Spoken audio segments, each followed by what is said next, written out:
That Loreal foundation on your vanity holds a secret far darker than its shade. You think it's a piece of French elegance, but you're touching a fortune forged in Nazi collaboration. For 70 years, this was the beauty empire's great unspoken truth. I'm Beatrice, and I look for these stories. This one was only exposed when the richest woman in Europe gave away €1 billion to one man, triggering a family scandal that unearthed it all. But before we unpack that original sin, you need to understand the modern affair that blew the doors off everything. A story about one of the most expensive friendships in history. At the heart of that friendship was Eugène Bettencourt, the heiress to the Loreal fortune, and at the time, Europe's richest woman. In her gilded loneliness, she found a confidant in a charming society photographer, François-Marie Banier. Her gratitude soon blossomed into a stream of staggering gifts: Picasso paintings, a private island, life insurance policies totaling over €1 billion. Her daughter, Françoise, saw it differently. She saw a predator, systematically isolating her elderly mother to drain the family's legacy. So she sued. But as the daughter fought desperately in court, the one person who could expose the truth wasn't a lawyer or a detective. He was the butler. His name was Pascal Bonfard, and for years he had watched from the hushed corridors of the Bettencourt mansion. He watched as Liliane, the richest woman in France, moved through a life of gilded emptiness. A world of polite smiles and scheduled appearances where every day was a perfect, beautiful, and lonely repetition of the last. Into this silence walked François-Marie Banier, a charming, eccentric photographer and artist who became, in Liliane's own words, the son she never had. He offered her a window into a different world, a world of creativity, of late-night debates, of chaotic energy that felt like life itself. He was her confidant, her entertainer, her escape. He also, according to Liliane's daughter Françoise, began to systematically drain the family fortune. It was a classic, tragic case of what the French call abuse of weakness.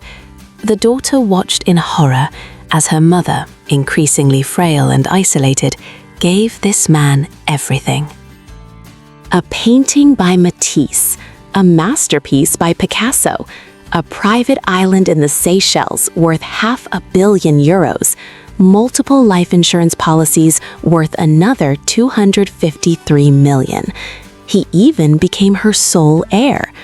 By 2007, the total value of these gifts exceeded €1 billion. Stop. Picasso paintings, a private island, it's easy to get lost in the sheer insanity of the wealth. But the key to this entire story isn't the money, it's how we know about it.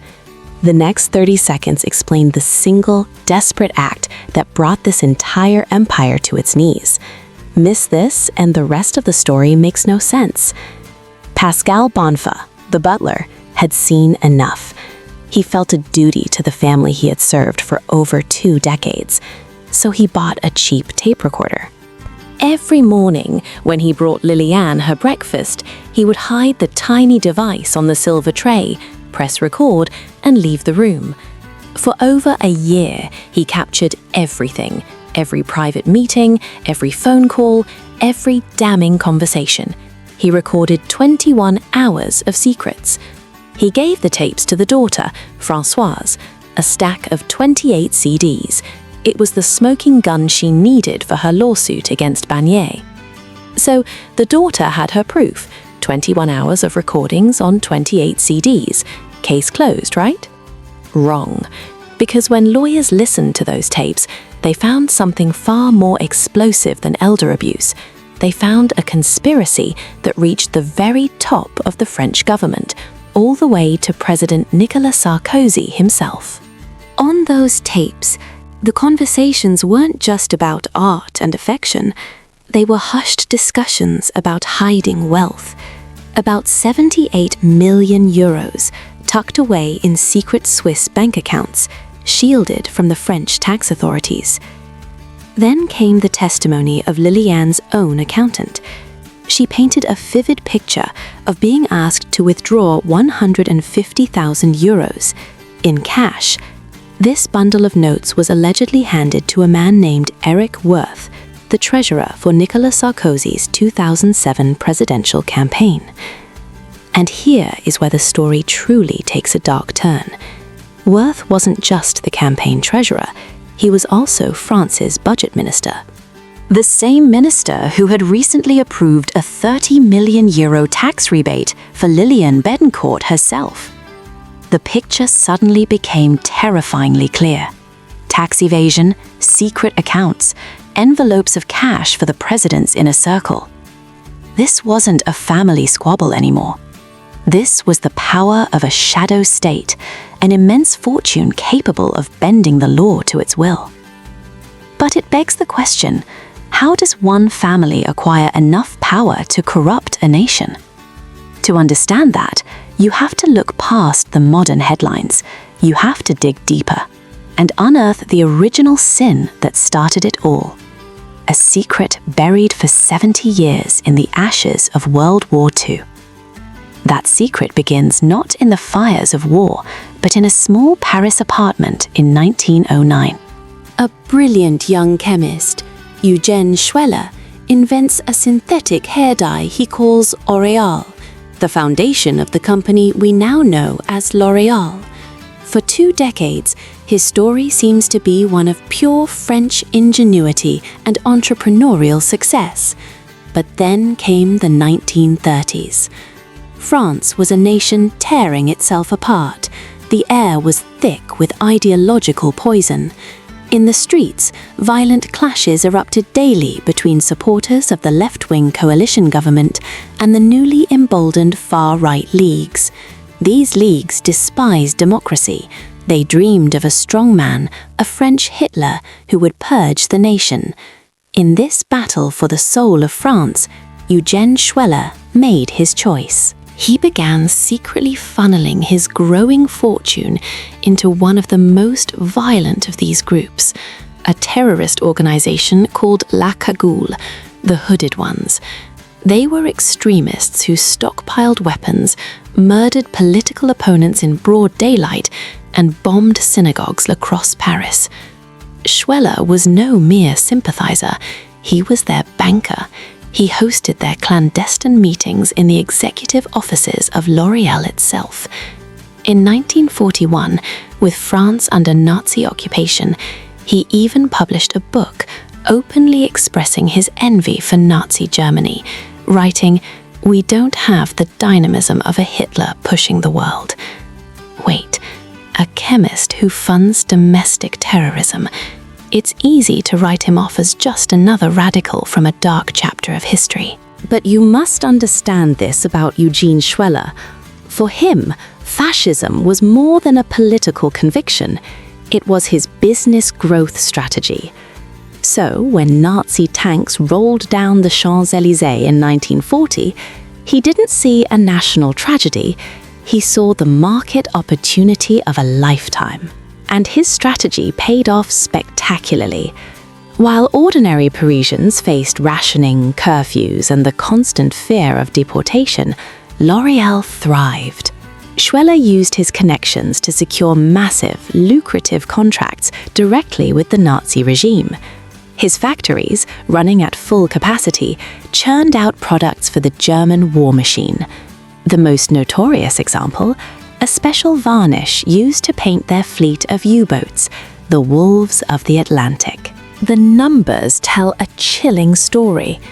Between 1940 and 1943, as France was systematically plundered, Loreal sales nearly quadrupled, rocketing towards 1 billion francs. Schueller's personal income increased tenfold. But don't let that staggering number lull you into thinking this was just passive, apolitical profiteering. We know it was active, willing collaboration because of one man's testimony after the war. SS Obersturmbannführer Helmut Knochen. This wasn't some low-level functionary.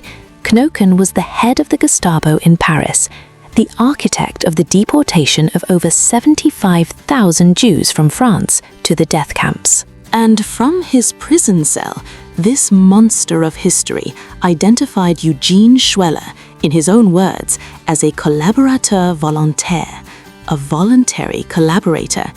The profits were earned in blood. After the liberation of France, Schueller was arrested and charged.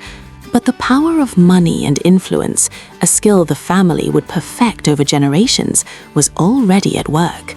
Friends in high places testified on his behalf. Key evidence disappeared. He was acquitted. In fact, Loreal became a safe haven, a quiet refuge where fellow collaborators and ex-fascists could find comfortable post-war careers, their sins quietly washed away by soap and shampoo. An exposed Nazi collaborator, identified by the SS itself, who built an empire on war profits. He should have been imprisoned, his company dismantled, but he wasn't. So with the family's darkest secret exposed in 2 different centuries, did anyone ever truly pay the price? The answer, it turns out, is a study in shades of grey. At first, it looked like justice. The charming photographer François-Marie Banier was found guilty of abuse of weakness and ordered to pay back a staggering 158 million euros. But this is the world of the ultra-wealthy, where verdicts are merely a starting point. On appeal, his sentence was almost entirely overturned. The court noted the fantasy and new horizons he had brought to Lillian's lonely life. But what kind of fantasy is worth €1 billion? Especially when medical reports, finally made public, confirmed that Lillian had been suffering from Alzheimer's and dementia since at least 2006, the very period the gifts were being made. Her daughter, Françoise, won her own battle. In 2011, Lillian was declared mentally unfit, and the family's assets were placed under her daughter's protection. Even President Sarkozy was eventually convicted of corruption in a separate case, a strange echo of the Butler's tapes.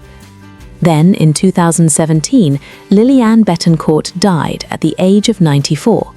The entire consolidated Loreal empire, worth $44 billion at the time, passed to her daughter, Françoise. So the conman gets a quiet reprieve. The powerful are shielded by legal complexities, and the family? The family gets everything. But the story doesn't end with a quiet inheritance.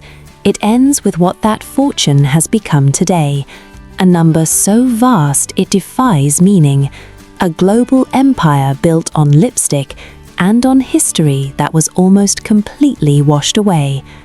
Today, that history isn't just washed away, it's buried under a fortune that has become almost incomprehensible. Françoise Bettencourt Meyers, the daughter who started this entire legal battle to protect her mother, is now the richest woman on earth. Her inheritance, the same one at the heart of this story, recently made her the first woman in history whose wealth surpassed $100 billion. That personal fortune is fed by the Loreal empire itself, a global machine generating over €40 billion a year from brands you see every single day. Lancôme, Maybelline, Garnier, each one a thread in this vast, complicated tapestry. And all of it, every single cent, is built on that original, unpunished sin, a foundation of Nazi money successfully laundered through 70 years of lipstick and face cream, still flowing through the coffers of the world's largest beauty empire. This is a heavy story, and I'm genuinely curious to know your thoughts. Were you aware of Loreal's dark past, or is this the first time you've heard about it? Please share your reflections in the comments below. Thank you for joining me in this quiet corner where we uncover these hidden histories. For more stories behind the world's greatest fortunes, please consider liking this video and subscribing to the channel. It truly means the world.